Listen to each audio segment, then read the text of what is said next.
Hey guys, this is Moriarty. And I'm Crypto Spook. This is Whisper in Darkness. I don't know that I've actually read any H.P. Lovecraft. Well, you're in luck because this is a visual novel that is almost 100% a retelling of Whisper in Darkness by H.P. Lovecraft. Now, is it Whisperer in Darkness or Whisper in Darkness? Whisperer. So, okay. I'm not reading any of this right now. This is a game in the loosest sense. It is much more a interactive, slightly novel, and it is visualizing what's happening in the story so that you can enjoy it more. So, they programmed it for MS-DOS. I like it. More like it is almost word for word a retelling of the actual novel by H.P. Lovecraft with some slight changes to modernize it. So, I listen to a lot of audiobooks. If I was to start reading H.P. Lovecraft, which book should I start with? He wrote a lot of short stories. He wrote about Cthulhu, right? Which story of his is about Cthulhu? Some of them. Oh, so there's a couple about Cthulhu. Indirectly, the Cthulhu mythos is a series of lots of stories taking place in a couple of different cities and revolving around similar characters, places, and events. Okay, so not much death and destruction from the sea then. The whole H.P. Lovecraft storyline in the whole Innsmouth stuff and the Miskatonic stuff, the Cthulhu stories, his stories about the Old Ones and the Elder Gods, all of that stuff is all part of the same storyline. He wrote stories for something like 25 years, and they were all short stories because he wrote newspaper stories. He would write a 15-page story. He would break it up into 5 3-page stories, and then sell it to a newspaper who would then put it into their daily newspaper so that if you wanted to read the story, you had to buy the newspaper every day. Okay, I get it. So it was kind of like a comic strip, I guess, but for short stories. Right, so that's what he did, and all of his stories were that, with the exception of like 3. One of those is The Call of Cthulhu. He would write all these stories, put them into newspapers, and they'd all kind of be in the same universe, and that universe was this mythos. They're all around Massachusetts, a institute there called the Miskatonic Institute, essentially a college for the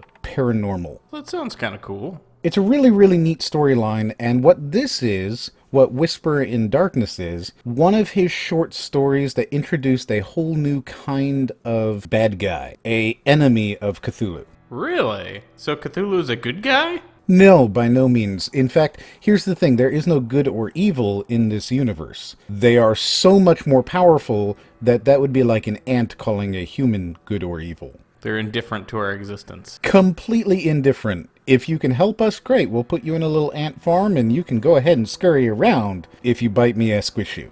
Squishy, squishy. The cool thing about the whole H.P. Lovecraft stories is that they are all told by a survivor who has in some way gone insane.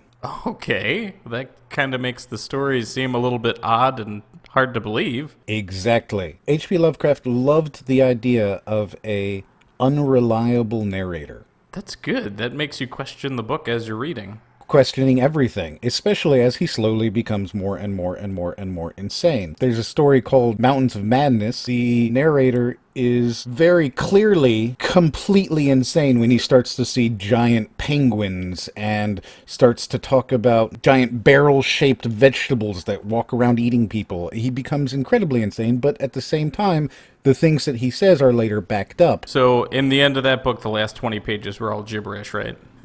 Not quite, because again, this is something that goes into a newspaper, so you can't really do that. The whole setup is cliffhangers.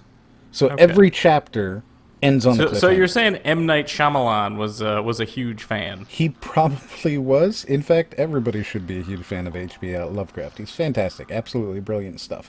I'm a huge, huge fan. So when I saw Whisper in Darkness come out, and it is based off of The Whisper in Darkness, I was like, ooh, this'll be cool. It is a game in the loosest sense, because it is essentially just telling you the story and showing you stuff along with it. How does the licensing work on that? Or I guess maybe it's public domain at this point? I don't know. Is he still alive?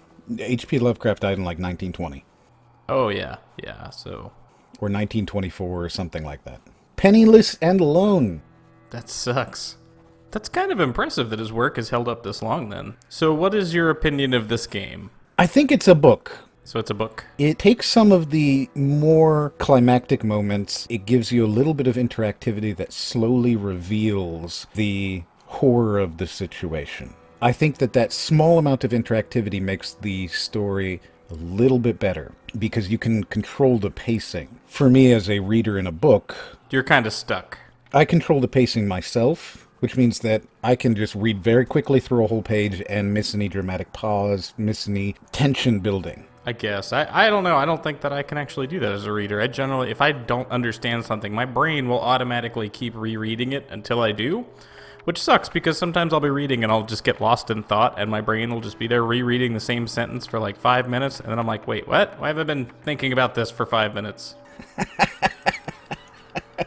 A computer in H.P. Lovecraft did in 1924? Or is this a modernized retelling? It is a modernized retelling. It is also a gender-neutral retelling. The developer decided to change some of the story just a little bit so that it wouldn't be a haughty male professor speaking down to the little girl niece, which is what this whole story is about.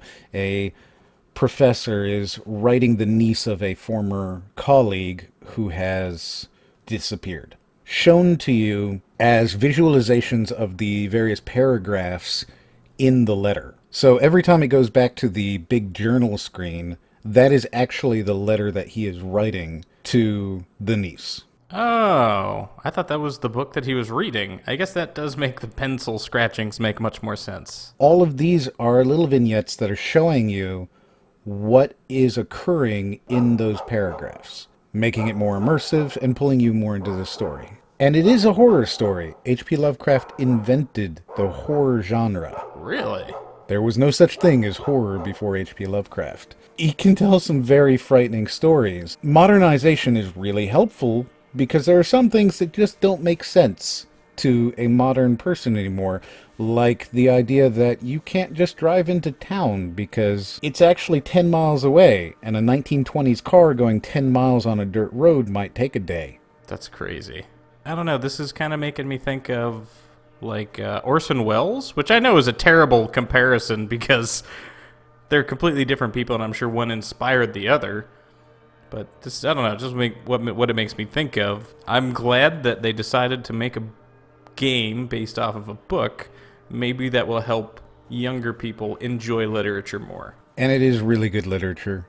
Not like Bob Dylan winning the Nobel Prize for literature. I mean like actual great literature. I think that most intelligence in human beings is developed by reading. And that reading is probably one of the most important things you can do with your life, or if you have a child, reading to your child will make them, in fact, more intelligent. This is going to be coming out on Tuesday. A price has not been released yet, so I can't tell you what I think about the price. $1 or $2? It's well worth picking up. You'll get a fantastic story, and it's really delivered in a very good way, especially the ending, which we definitely won't show you because it's all spoilers. Literally nothing but spoilers. If you pick it up for $1 or $2, I think you'll really enjoy it a lot. It's a beautiful, fantastic story. It's one of the beginnings of the horror genre. Very, very cool. It's something that I've not seen replicated very often, though some movies in the 80s and 90s did kind of follow this storyline a little bit, but not very well. It's worth picking it up. If it's $19.99, maybe you'll hold off for a sale. Well, if you like what we do here at Crime War Gaming, please feel free to hit that subscribe button, and we'd love to talk to you more. If you like it, like it. If you don't like it, don't like it. We'll see you on the next one.